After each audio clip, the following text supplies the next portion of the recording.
I kicked down the door. My Christmas surprise turned into a disaster. I wanted to surprise my daughter and arrived without warning, only to find her outside in 10 weather, wearing her pajamas, while her husband and his family were opening Christmas presents inside. What happened next made them scream and changed our lives forever. Before we continue, please subscribe to the channel and write in the comments what time it is where you are now. The phone rang. Sharp, violent cuts through the evening quiet. I set down my whiskey glass. The amber liquid barely touched and reached for the receiver. The fire crackled in the hearth, casting dancing shadows across Martha's old armchair where I'd been reading. "Dad, I can't do this anymore." Rose's voice hit me like a freight train derailment. Broken, sobbing. 25 years of marriage to Martha had taught me to listen for the spaces between words, the pauses that revealed more than speech ever could. "Rose? Sweetheart, what's wrong?" The phone cord stretched as I stood, pacing to the window. December wind rattled the glass, and my reflection stared back. Gray hair disheveled. Concern etched deep in the lines around my eyes. He screamed at me for burning the toast. Her whisper came through what sounded like an echo chamber. Bathroom. Door locked. I can't breathe, Dad." My grip tightened on the receiver, knuckles whitening. "Slow down, sweetheart. Tell me exactly what happened." "It was just toast. I was trying to make his mother's breakfast the way she likes it, and the stupid thing got stuck. And when it popped up brown instead of golden..." Rose's voice cracked. "He threw the plate across the kitchen, called me useless, said I embarrass him in front of his parents." The glass under my free hand fogged with my breath. Outside, bare branches clawed at the darkening sky like desperate fingers. Where is he now? Downstairs with Irving, watching football, acting like nothing happened. Olive keeps making these little comments about how I need to learn proper household management. Rose's laugh came out hollow, bitter. "They're all down there and I'm hiding in the bathroom like a child." I closed my eyes, saw her at 7 years old, hiding in this same way after nightmares. Back then I could fix everything with hot chocolate and bedtime stories. "Will you come for Christmas? Please, Dad, I need you here." The words I wanted to say burned in my throat. "Yes, I'll drive through the night. I'll be there in 6 hours and we'll figure this out together." Instead, I heard myself saying, "I wish I could, Rose. I have that Peterson contract meeting on the 23rd. If this deal goes through..." Silence stretched between us, the kind that fills with all the things you should have said instead. "I understand." Her voice went flat, professional, the same tone she'd used at Martha's funeral when people offered empty condolences. "You're busy. It's not that simple. It never is." The line went quiet except for her breathing, shallow and quick. Somewhere in the background, I heard Irving's booming laugh echoing up from their living room. "Rose, listen to me. After Christmas, when things settle down, maybe we can..." "I have to go. He's calling for me." The dial tone buzzed in my ear like an angry wasp. I stood there, receiver in hand, watching the fire consume another log. My whiskey sat forgotten on the side table, growing warm. I should cancel everything. The Peterson contract could wait. Rose needed her father, but this deal meant financial security. Early retirement from the railroad had been good to me, but contracts like Peterson's were rare. Fixed income doesn't stretch like it used to, especially with the way everything costs more each year. I hung up the phone. The house felt too quiet. The fire crackled. The house felt too quiet. 3 hours passed. I'd gone through all the motions, checked the locks, banked the fire, brushed my teeth. Now I lay in bed, staring at the ceiling where shadows moved like accusations. The clock read 10:47 p.m. Sleep felt as distant as Mars. I got up, padded to the window in bare feet. The same reflection stared back, but this time I saw something else. Cowardice, maybe. Or just the face of a man who'd let his daughter down when she needed him most. 1 year ago, this exact room. Rose had called with her engagement news. She'd driven up from Westbridge on a Saturday morning, radiating that particular glow of new love. Sat on the living room couch where Martha used to fold laundry, twisting her grandmother's engagement ring, Martha's ring, around her finger. "His name's Randall," she'd said. "Randall Morrison. He's 38. works in commercial real estate. Dad, I'm so happy. Even then, something had felt wrong. The way she said his name too carefully. The way she kept glancing at her phone, checking messages. When do I get to meet this Randall? Soon. He's very busy with work right now, but you'll love him, Dad. He takes care of everything. Makes all the decisions so I don't have to worry about anything. That should have been my first warning. Martha never needed anyone to make her decisions. She'd been my partner, not my dependent. People don't change that easily, sweetheart, I told her when she mentioned his temper. Marriage reveals character. It doesn't transform it. You're being unfair. He loves me. Her nervous laughter had filled the room like smoke. She'd spent the next hour defending a man I'd never met, making excuses for behavior she'd barely described. Red flags flapping in a hurricane, and I'd chosen not to see them. Why hadn't I fought harder? Why hadn't I demanded to meet him before any engagement? Why had I nodded politely when she said he was too busy to visit? The clock showed 11:23 now. I returned to bed, pulling Martha's quilt up to my chest. She'd sewn it the year before she died, her hands still steady, despite the cancer eating her from the inside. Martha would have known what to say to Rose tonight, would have known how to cut through Randall's manipulation with surgical precision. She'd never been afraid to speak difficult truths when someone she loved was in danger. But Martha was gone, and I was here, lying awake while my daughter suffered because I was too afraid of making waves, too concerned about a business contract to drive 6 hours and be the father she needed. The wind picked up outside, rattling the windows like it was trying to break in, or maybe break out. Sometimes it was hard to tell which way the pressure was flowing. I rolled over, pressed my face into the pillow, tried to find sleep that wouldn't come. The wedding. How could I have ignored what happened at the wedding? 11:30 p.m., still staring at the ceiling, but now my mind had fixed on that January day 11 months ago.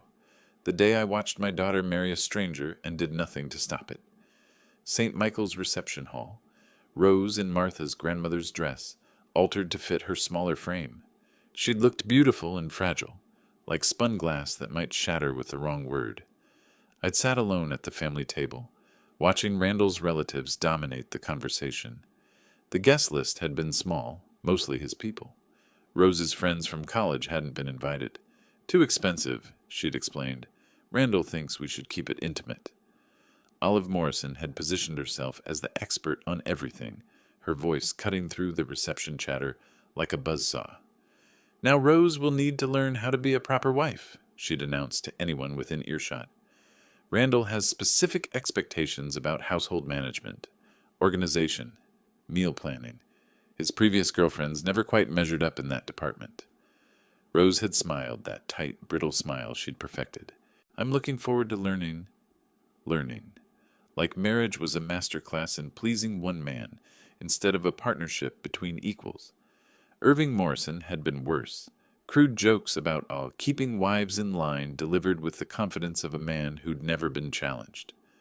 Other guests had shifted uncomfortably, but no one said anything, including me. Women need to know their place, he'd declared during his toast. That's what makes a happy marriage. Right, Rudolph? I'd lifted my glass and said nothing. Coward. The worst moment came during the cake cutting. Rose had laughed as she tried to feed Randall a small bite, the way couples do at weddings. Instead of playing along, he'd grabbed her wrist. Careful with the suit, Rose. This jacket costs more than most people make in a month. Her smile had faltered, just for a second, but I'd seen it, that flash of shame and embarrassment. She'd apologized, at her own wedding, for nearly getting a tiny bit of frosting on his precious jacket. He's just nervous about the wedding, Dad, she'd whispered when I'd asked if everything was okay. Even then, she was making excuses for him. I got up again, paced to Martha's jewelry box on the dresser. Her wedding ring still sat in the velvet slot, catching moonlight from the window. 43 years we'd been married. Never once had I grabbed her wrist in public. Never once had she apologized for existing in my space. The clock read 12:15 a.m. now, December 19th. Rose's call felt like it had happened days ago instead of hours. I thought about Thanksgiving dinner at their house in Westbridge. Rose serving everything perfectly, Olive criticizing the seasoning, Randall correcting Rose's story about her job. She'd grown quieter as the evening wore on. smaller somehow. Christmas last year, she'd called to explain why Randall couldn't make it to Pennsylvania. Work emergency. Always work. Then the gradual isolation. Friends who stopped calling because Rose was never available. Hobbies abandoned because they took time away from Randall's needs. Phone calls that grew shorter and less frequent. I'd watched my vibrant, independent daughter disappear piece by piece, and I'd told myself it was normal. Adjustment period. Growing pains of marriage. Lies. All lies I'd told myself because confronting the truth meant confronting my own failure as a father. Sitting in that wedding reception, watching Rose flinch at her husband's public criticism, I'd felt the same helplessness that consumed me during Martha's final days in the hospital. The same sense of being powerless against forces I couldn't control. But this was different. Martha's cancer had been an enemy we could name and fight together. Randall was a poison that worked slowly, convincing Rose that the sickness was her fault. I'd paid for that wedding, walked her down the aisle, given her away to a man who saw her as property, to be managed rather than a person to be loved. The storm outside was picking up intensity. Tree branches scraped against the siding like fingernails on a chalkboard. Dawn couldn't be far off. I needed sleep, but my mind kept circling back to that phone call, to Rose's broken voice, to my own pathetic response about business contracts and scheduling conflicts. Tomorrow I would call Peterson and... Sleep took me mid-thought, but my dreams were full of wedding bells that sounded like alarm bells, and a daughter who kept apologizing for things that weren't her fault. Morning light crept through frost-covered windows as I stood in the kitchen, nursing my second cup of coffee. The clock above the stove read 10:05 a.m. Sleep had come in fragments, haunted by Rose's broken voice and my own cowardice. The phone rang. Sharp, insistent. "Mr. Hudson?" The voice was professional, familiar. Peterson's assistant from the contracting firm. "I'm calling about your meeting with Mr. Peterson scheduled for December 23rd. I straightened, suddenly alert. 40 years of railroad work had taught me to pay attention when business called. "Yes, I've been preparing the structural assessments for the bridge reinforcement project. Unfortunately, we'll need to postpone until January 8th. Her tone carried genuine regret. "Mr. Peterson's mother was admitted to the hospital yesterday evening? Family emergency?" The irony hit me like a derailed boxcar. Family emergency. "I understand completely. Please give him my regards." "Thank you for being so flexible, Mr. Hudson. We'll confirm the new date after the holidays." The dial tone buzzed in my ear, but I barely heard it. My mind was already racing, calculating possibilities. December 23rd. Free. January 8th. 2 weeks away. I could drive to Massachusetts. I could be with Rose for Christmas. The coffee mug trembled in my hand as the realization sank in. Peterson's crisis had just solved mine, or maybe created a bigger one, depending on what I found when I got there. I set down the phone and paced to the window. My reflection looked different somehow, less defeated. The gray December morning seemed brighter, full of possibility instead of resignation. 4 hours of driving through December snow. Rose's surprised face when she opened the door. Maybe I could finally see what was really happening in that house, beyond the careful words and forced cheerfulness of our phone calls. My engineering mind kicked into gear, the same methodical approach I'd used for bridge calculations and structural assessments. Route planning. I-95 would be packed with holiday traffic, but I-84 through Hartford might be clearer. Timing. Leave Christmas morning early, arrive during family time when everyone would be together. I moved to the kitchen drawer where I kept important papers. Rose's address, written in Martha's careful handwriting, from the wedding invitation. 47 Maple Street, Westbridge, Massachusetts. I'd driven there once before, 11 months ago, to watch my daughter promise her life to a man who'd already started dismantling her spirit. This time would be different. This time I'd be arriving as her father, not as a wedding guest trying to keep the peace. The house felt electric with purpose. I hadn't felt this kind of clarity since Martha's final days, when every decision mattered and time was running out. Maybe time was running out for Rose, too, in a different way. I needed supplies, gifts, something to show her this wasn't just an obligation visit, but a choice, a priority. The phone rang again. For a wild moment, I thought it might be Rose, somehow sensing my change of plans. But caller ID showed Mrs. Martinez from next door. "Rudy, I saw your light on early. Everything all right?" "Better than all right, Elena. I'm going to see Rose for Christmas after all." "That's wonderful. She'll be so happy." Happy? When was the last time I'd seen Rose truly happy? Not the brittle smile from the wedding photos, or the forced cheerfulness during our brief phone calls. Real happiness, the kind that lit up her blue eyes like Martha's used to. I would find out soon enough. First, I needed to find something special for Rose, something to show her how much she mattered. The next morning brought purpose I hadn't felt in months.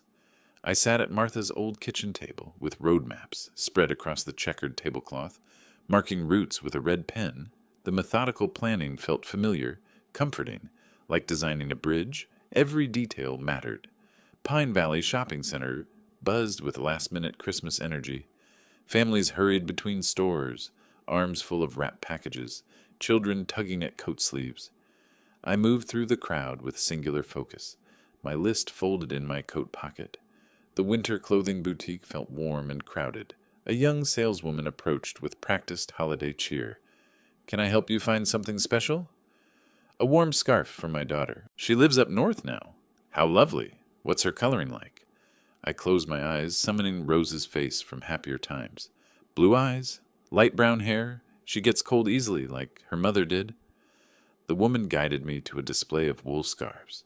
My fingers found one in deep blue with silver threads woven through like captured starlight. Soft, practical, beautiful without being showy. This would bring out her eyes perfectly. I paid without checking the price. Some things mattered more than my fixed budget. The bookstore next door smelled of coffee and paper. Rose had always been a reader, even as a child. I found her curled in Martha's chair with mystery novels and biographies of strong women. What kind of books did she read now? Did Randall approve of her reading choices? Biography section. The clerk, a woman about Rose's age, pointed toward the back corner. I scanned the shelves methodically. Too many choices. Then I saw it. Breaking Ground, the story of Julia Morgan, architect. A woman who'd built her own path when the world told her she couldn't. Perfect. The gas station attendant recognized me when I pulled up to check my tire pressure. "Getting ready for a trip, Mr. Hudson?" "Driving to Massachusetts Christmas morning. Surprise visit to see my daughter." "That's beautiful. Long drive, though. Weather's supposed to turn." I spent the next 2 days preparing like I was heading into battle. Checked oil levels, topped off antifreeze, tested the spare tire, cleaned out the truck cab and laid emergency supplies in the back. Blanket, flashlight, jumper cables, cell phone charger. The gifts sat wrapped on Martha's old hope chest. Blue paper with silver ribbon. Simple, elegant, the same way Martha used to wrap presents, with hospital corners and perfectly tied bows. December 23rd arrived gray and cold. I spent the morning second-guessing myself. Should I call ahead? What if Rose tried to talk me out of coming? What if Randall's family resented the intrusion? The phone beckoned from its perch on the kitchen wall. I reached for it twice, then pulled my hand back. No, this needed to be a complete surprise. Rose needed to know that someone could show up for her without conditions or appointments or convenient scheduling. Mrs. Martinez waved from her front porch as I loaded my overnight bag into the truck. "Going somewhere nice for the holidays, Rudy?" "Visiting Rose. Haven't seen her in too long." "That sweet girl deserves a surprise. Drive safe." That evening I sat in Martha's chair by the fireplace, staring at the wrapped gifts. The blue scarf would keep Rose warm. The biography might remind her of her own strength. But what I really wanted to give her was something I couldn't wrap, the knowledge that she wasn't alone. The weather forecast called for snow starting after midnight. Light accumulation, nothing I couldn't handle. I'd driven through worse storms during my railroad days, checking track conditions in blizzards that would send most people to their basements. I set out my clothes for tomorrow, dress pants and a clean shirt for Christmas dinner, assuming I was invited to stay. The photo of Martha and Rose from Rose's college graduation went into my shirt pocket. A talisman, a reminder of happier times when my daughter smiled without reservation. The alarm clock sat ready on the nightstand, set for 5:30 a.m. 4.5 hours of driving through December weather to see Rose's face light up with surprise. At least I hoped it would be surprise. And joy. Not the complicated emotions that came when someone you loved showed up uninvited to witness your carefully hidden pain. But that was a bridge I'd cross when I reached it. For now, I had a plan, gifts, and the kind of determination that had carried me through 4 decades of keeping trains running on time. The alarm was set for 5:30. 4.5 hours to see my daughter's face light up with surprise. The alarm shrieked at 5:30 a.m., cutting through dreams of Christmas mornings when Rose was small. I dressed quickly in the pre-dawn darkness, muscle memory from decades of early railroad shifts guiding my movements. Coffee steamed in my thermos as I loaded the truck. Gifts secure in the back seat, road atlas on the passenger seat, tank topped off from yesterday's preparation. The thermometer outside the kitchen window read 22 degrees. Perfect driving weather if the snow held off. Light flakes began falling as I pulled out of the driveway at 6 a.m. sharp. Christmas music drifted from the radio, Bing Crosby crooning about white Christmases. The irony wasn't lost on me. Here I was, driving through the start of one, hoping to find my daughter before the snow got too heavy. Mile markers ticked past in the gathering dawn. Pennsylvania countryside rolled by, farmhouses with warm yellow windows and smoke rising straight up in the still air. Other families were probably gathering around Christmas trees right now, children tearing through wrapping paper while parents sipped coffee and took pictures. Was Rose awake yet? Did Randall's family do the big celebration Christmas morning, or were they the type to save everything for dinner? I realized how little I knew about their traditions, another failure to add to my growing list. The radio crackled. Heavy snow warning for western Massachusetts, temperatures dropping to 10 degrees. Drive carefully, folks, and have a blessed Christmas morning. 10 degrees. Rose had always been sensitive to cold, even as a child. I remembered Martha bundling her in layers before school, fussing over mittens and scarves, while Rose protested that she looked like a marshmallow. Traffic thickened as I crossed into New York. The snow was coming down harder now, fat flakes that stuck to the windshield between sweeps of the wipers. My grip tightened on the steering wheel. 40 years of driving in all kinds of weather, but today felt different. Today, someone was counting on me getting there, even if she didn't know it yet. Connecticut brought heavier snow and slower traffic. The radio announcer's voice cut through a Christmas carol. I-84 East, moving slowly due to weather conditions, but road crews are out in force. Take your time, and remember, no destination is worth risking your safety. But some destinations were worth the risk, weren't they? Some trips mattered more than comfort or convenience. I stopped for gas outside Springfield, Massachusetts. The station was busy despite the early hour, other travelers pushing through the weather to reach family. A young attendant with kind eyes helped me clear snow from my windshield. "Merry Christmas! Long drive?" "Driving to see my daughter. Want to surprise her?" His face lit up. "That's beautiful. She's lucky to have a dad like you." Lucky. The word sat heavy in my chest as I pulled back onto the highway. Rose used to think she was lucky to have me before I let her marry a man who saw her as something to control rather than someone to cherish. The final hour stretched ahead through clearing skies. Massachusetts countryside opened up around me, rolling hills dotted with bare trees, houses growing closer together as I approached Westbridge. My heart hammered against my ribs with each mile marker. What would I find when I got there? Rose putting on a brave face for Christmas morning while Randall's family criticized everything she did. Or maybe I was wrong. Maybe their phone call had been an isolated incident, emotions running high during the holidays, but something in my gut said otherwise.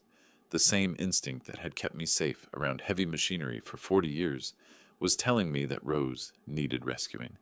The GPS announced, "In 2 miles, turn right on Maple Street." Maple Street, Rose's street.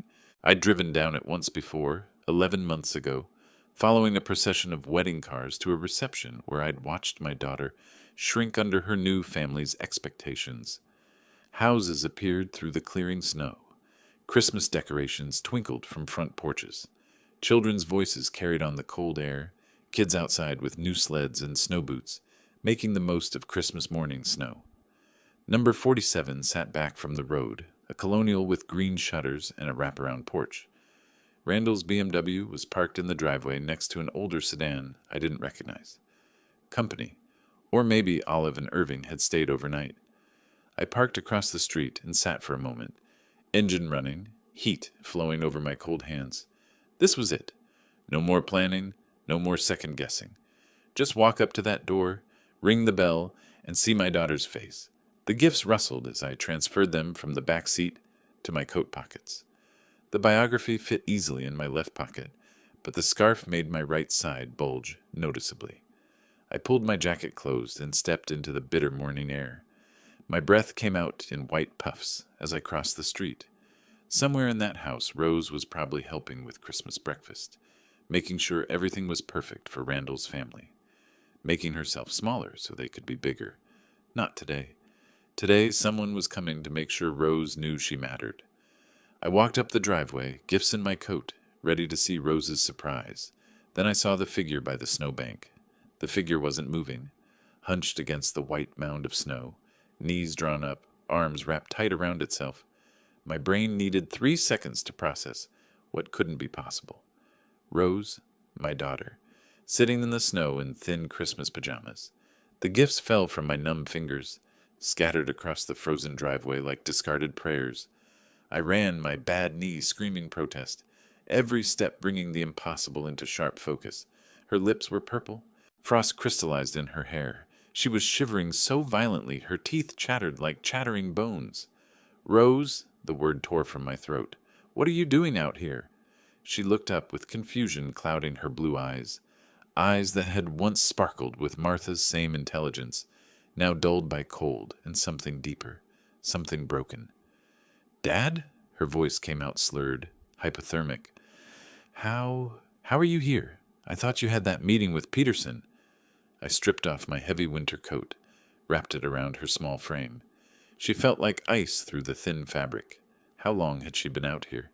In 10-degree weather? In pajamas? "Never mind the meeting. We need to get you warm." I tried to help her stand, but her legs couldn't support her weight. "Can you feel your fingers?" She stared at her hands like they belonged to someone else.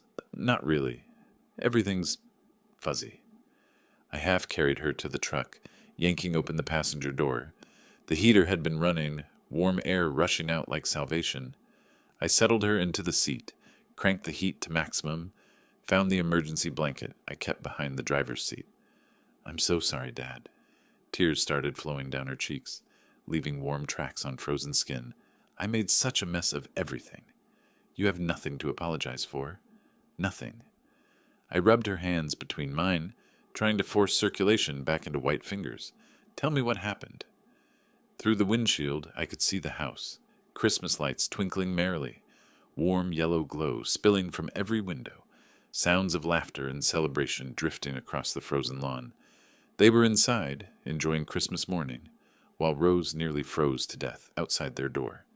"It was an accident," she whispered, words coming clearer as warmth returned to her body. "I was bringing coffee to everyone during present time.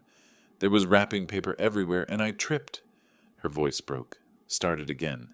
The coffee went all over Olive's grandmother's Persian rug, this beautiful, expensive rug that's been in their family for generations. Randall started screaming about how I ruin everything I touch. I kept rubbing her hands, but rage was building in my chest like steam pressure in a locomotive boiler.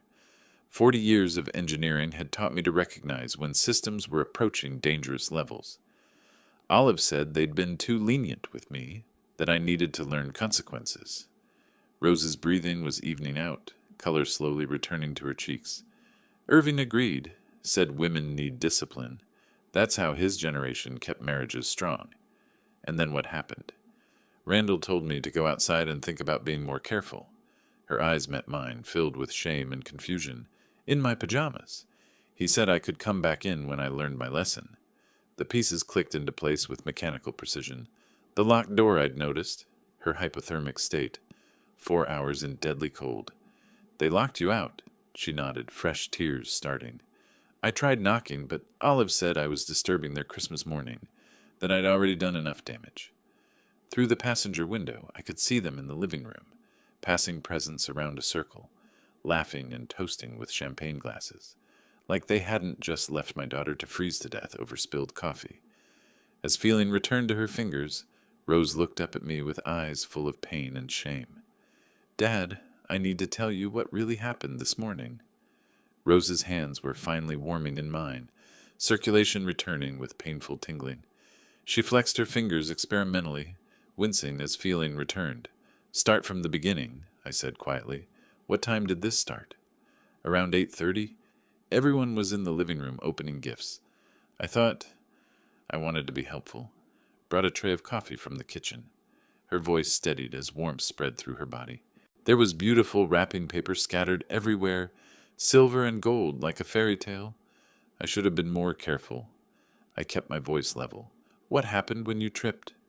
The coffee went everywhere on their Persian rug, this gorgeous antique that belonged to Olive's grandmother, hand-woven, worth thousands of dollars. She was making excuses for them already, the pattern so ingrained she couldn't stop. Randall started screaming that I ruin everything I touch. My grip tightened on the steering wheel. Over an accident. But it was such an expensive rug, Dad. I tried to clean it up, but Olive said I was making it worse. She kept saying how they'd been too patient with me, how I needed to learn responsibility. Rose's words came faster now, like a dam bursting.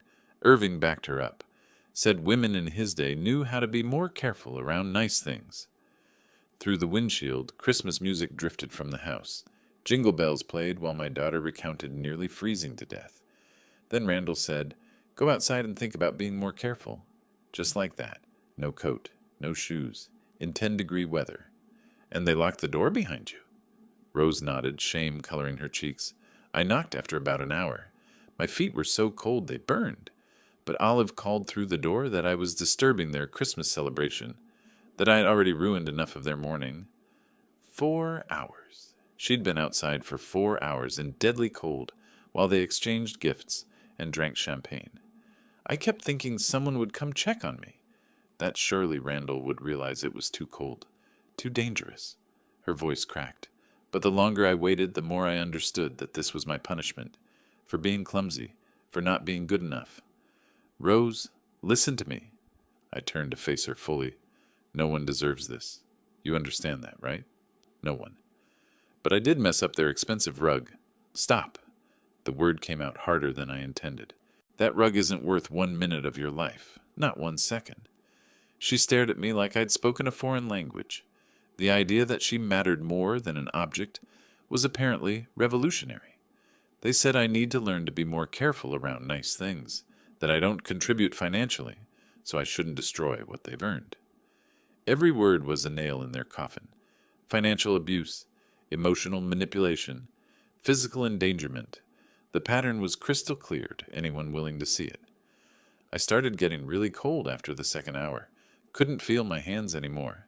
But I thought if I went back inside before learning my lesson, it would just make things worse later. So she'd chosen hypothermia over their anger, chosen potential death over disappointing them further. The level of control they'd achieved over her was breathtaking in its cruelty. When you couldn't feel your hands, Rose, that's when frostbite starts. You could have lost fingers, lost toes. You could have died. I know that now. Fresh tears started. When I saw you walking up the driveway, I thought I was hallucinating. Dad showing up like some kind of Christmas miracle. No miracle. Just a father who'd finally arrived in time to see the truth he should have recognized months ago. Through the passenger window, I could see them in the living room, laughing and passing around presents, like they hadn't just left my daughter to freeze to death. I looked through that window at their perfect Christmas scene and felt something snap inside me like a bridge cable under too much stress. 40 years of measured engineering responses disappeared in an instant. Stay in the truck, Rose. Keep warm. Dad, please don't make it worse. I have to live with them. I turned back to her, my daughter wrapped in my coat like a refugee from her own life. No, Rose, you don't. Not anymore. The walk to their front door felt like approaching a demolition site, each step measured and deliberate. The Christmas wreath mocked me with its cheerful red bough, while I could still hear Rose's teeth chattering behind me. I tried the handle first, locked, just like she'd said. My knock cut through their Christmas music. Footsteps approached. The door opened to reveal Randall, champagne glass in hand, face shifting from surprise to calculated charm. Mr. Hudson, What a wonderful surprise. Rose didn't mention you were coming for Christmas. She couldn't mention it. You locked her outside. His smile faltered for just a moment. I think there's been a misunderstanding. Rose needed some fresh air to calm down after her little accident. In 10-degree weather, in pajamas, for 4 hours. Well, sometimes lessons need to be memorable. The door frame splintered under my boot. Wood cracked like a gunshot as the door slammed against the inside wall. Christmas ornaments rattled on the nearby tree. Silence fell over the living room like a curtain dropping. Olive looked up from her place by the fireplace, Irving from his leather armchair, champagne glasses frozen halfway to lips. I filled their doorway like Judgment Day arrived early. How dare you put my daughter outside in weather that could kill her? Olive recovered first, her voice taking on that patronizing tone I remembered from the wedding. Rudolph, you don't understand the situation. Rose spilled coffee on my grandmother's Persian rug, a priceless family heirloom. And that justifies risking her life? Irving set down his champagne with deliberate calm. You're overreacting, old man. Rose needed to learn responsibility. That's how marriage works. Marriage? I stepped into their warm living room, snow still clinging to my shoulders. You call this marriage? You left her to freeze to death over spilled coffee. Randall moved to block my path, trying to reclaim authority in his own home. This is our house, and Rose is my wife. You have no right to burst in here, and I have every right. She's my daughter, and you nearly killed her. The Christmas tree lights twinkled behind them, expensive gifts scattered beneath, like evidence of their comfortable cruelty. They'd been celebrating while Rose turned blue with cold 10 feet from their door. Olive tried again, her voice rising with desperation. We were teaching her to be more careful with valuable things. You were teaching her to fear you. There's a difference. Marriage requires discipline, Irving insisted, his authority crumbling as I towered over his chair. Marriage requires love, something you people wouldn't recognize if it kicked down your door. That's when Rose appeared behind me, still wrapped in my coat, her presence the final piece of evidence, in this case against them. Her frost-bitten fingers, her hypothermic confusion, her body telling the story their words tried to deny. Randall's mask slipped completely. Rose, tell your father you're fine. This is family business, and he's interfering. Rose looked at her husband with new eyes, eyes that had nearly frozen shut outside his door. I couldn't feel my fingers, Randall. I thought I might die. Olive's voice cracked with desperate control. You're being dramatic, Rose. You could have knocked louder if you were really in trouble. She tried. You told her she was disturbing your Christmas. I looked around the room at their shocked faces, then at Rose shivering in my coat. The talking was over. Rose, show me where your things are. We're leaving. Now. The words cut through their stunned silence like a blade through silk. No discussion, no negotiation. The engineering mindset that had kept trains running on schedule for 40 years was taking over. Rose moved toward the staircase, still wrapped in my coat, her steps steadier now that warmth had returned to her limbs. I followed, leaving the family scattered around their perfect Christmas morning like debris after a derailment. You can't just take my wife, Randall's voice cracked as he scrambled after us. This is kidnapping. I turned on the stairs, looked down at him with the same expression I'd used on rookie conductors who thought they could argue with physics. She's my daughter first, and you forfeited your rights when you nearly killed her. Rose's bedroom was small, tucked under the eaves like an afterthought. Her few personal belongings looked lost among the expensive furniture Randall's family had chosen. A childhood teddy bear sat on the dresser next to bottles of expensive perfume. The contrast told the whole story. Just the important things, I said, pulling her college duffel bag from the closet. We can replace everything else. Her hands moved with growing certainty as she selected what mattered. Photos of Martha, her laptop with resume files, the few pieces of jewelry that had been gifts from me, not them. Her fingers paused over the wedding ring, then deliberately left it on the dresser. Olive appeared in the doorway, face flushed with desperate authority. Rose, dear, think about your marriage vows. You promised to stay through good times and bad. Rose looked up from folding her winter coat, the one that had been hanging uselessly in the closet while she froze outside. I promised to love and cherish, not to freeze to death over spilled coffee. Footsteps thundered up the stairs. Irving and Randall crowded behind Olive, 3 adults trying to intimidate one young woman into staying in their carefully constructed prison.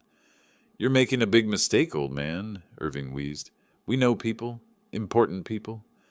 I zipped Rose's bag shut and slung it over my shoulder. "Your important people weren't there this morning when Rose needed them." I was. We moved toward the stairs, the family backing away like they were facing something dangerous. Maybe they were. Maybe a father's protective love was more dangerous than they'd calculated when they chose cruelty over compassion. In the living room, their Christmas celebration sat abandoned. Expensive gifts scattered under the tree, champagne glasses half empty, the Persian rug still showing coffee stains that had nearly cost my daughter her life. Randall made one last desperate play at the front door. "Rose, you can't leave me. We can work this out. I love you." Rose paused, looked back at the man who'd locked her outside to freeze. "Love doesn't leave people to die in the snow, Randall." The broken door frame testified to the truth of that morning. I'd kicked it down to reach her, and now we were walking through it toward freedom. Outside, neighbors peered from windows, drawn by the commotion. The family's perfect facade was crumbling publicly, their carefully hidden cruelty exposed for the whole street to witness.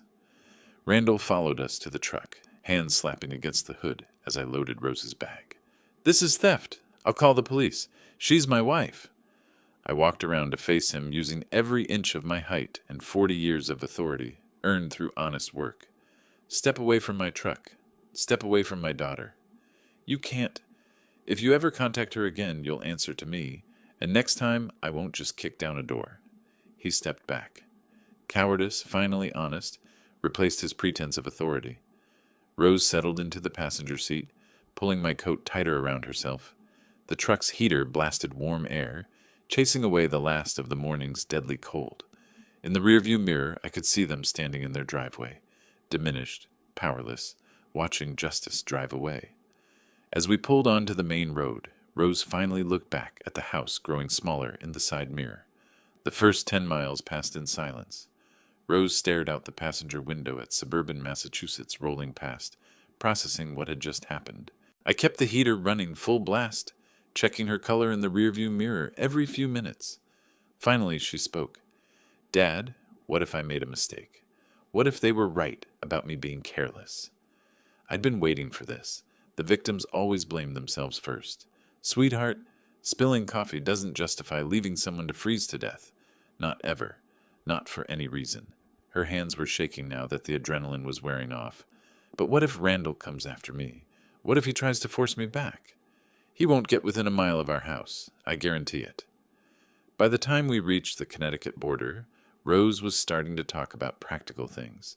Where she'd sleep, how long she could stay, whether she still had her marketing skills after months of having every decision made for her. "Your old room is exactly like you left it," I told her, "and we'll get you set up with your own bank account first thing. If we need restraining orders, we'll get them, whatever it takes." We stopped for gas and coffee near Hartford. Rose pulled my coat tight around her pajamas, still self-conscious, but the truck driver filling up next to us smiled and tipped his cap. "Y'all heading home for Christmas?" "Taking my daughter home where she belongs," I said. Rose managed a small smile. "Dad surprised me with a visit." It was the first time I'd heard her interact normally with a stranger in months. Not apologizing, not shrinking away, just talking like a regular person deserved to talk. Back on the highway, she found Martha's photo in the glove compartment, the one I'd carried for luck during my railroad days when jobs were dangerous and coming home alive wasn't guaranteed. She would have come too, wouldn't she, if she'd been alive? Your mother would have arrived with a baseball bat and half the church ladies as backup. The memory made us both smile. She never did like bullies.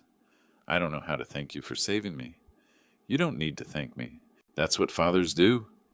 Pennsylvania mountains appeared on the horizon as the December sun started its early descent. Rose was sitting straighter now, color back in her cheeks, voice stronger with each mile that took her farther from that house. "I used to be good at marketing," she said suddenly. "Before I met Randall, I had ideas, campaigns that worked. You'll have them again, better ones probably. You've learned things about people that most marketers never figure out. Like what? Like how to recognize when someone's trying to control you. That's valuable knowledge in business. She was quiet for another hour, watching familiar Pennsylvania countryside roll past. Then, do you think I can actually do this? Live on my own, make my own decisions? Rose, you survived being married to Randall for 11 months. After that, anything else will feel like vacation. For the first time all day, she laughed. Really laughed, the sound Martha's daughter was supposed to make. As we pulled into Greenwood, past the gas station where I'd bought supplies for the trip, past the diner where Martha and I had shared our first date 45 years ago, Rose pressed her face to the window, like a child seeing Christmas lights. Everything looks exactly the same. But we both knew that wasn't quite true. The town looked the same. The house would look the same. But Rose was different now. She'd walked through fire and come out the other side, holding her own hand. As we pulled into our driveway, Rose looked at the house where she'd grown up. "It looks exactly the same," she whispered, "but I feel completely different."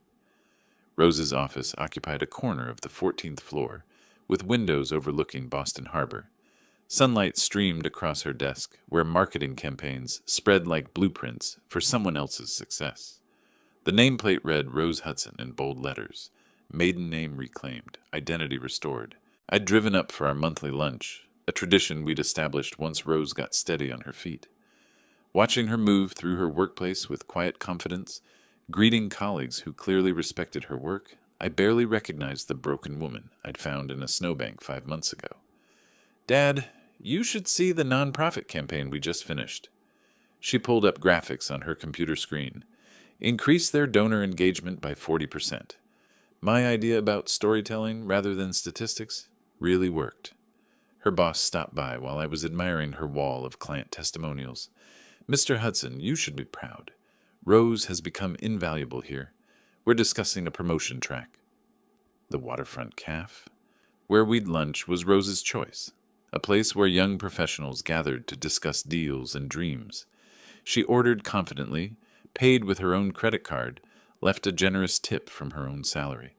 "Sometimes I think about that morning," she said as we watched boats navigate the harbor. "How different everything would be if you hadn't come. But I did come. That's all that matters now."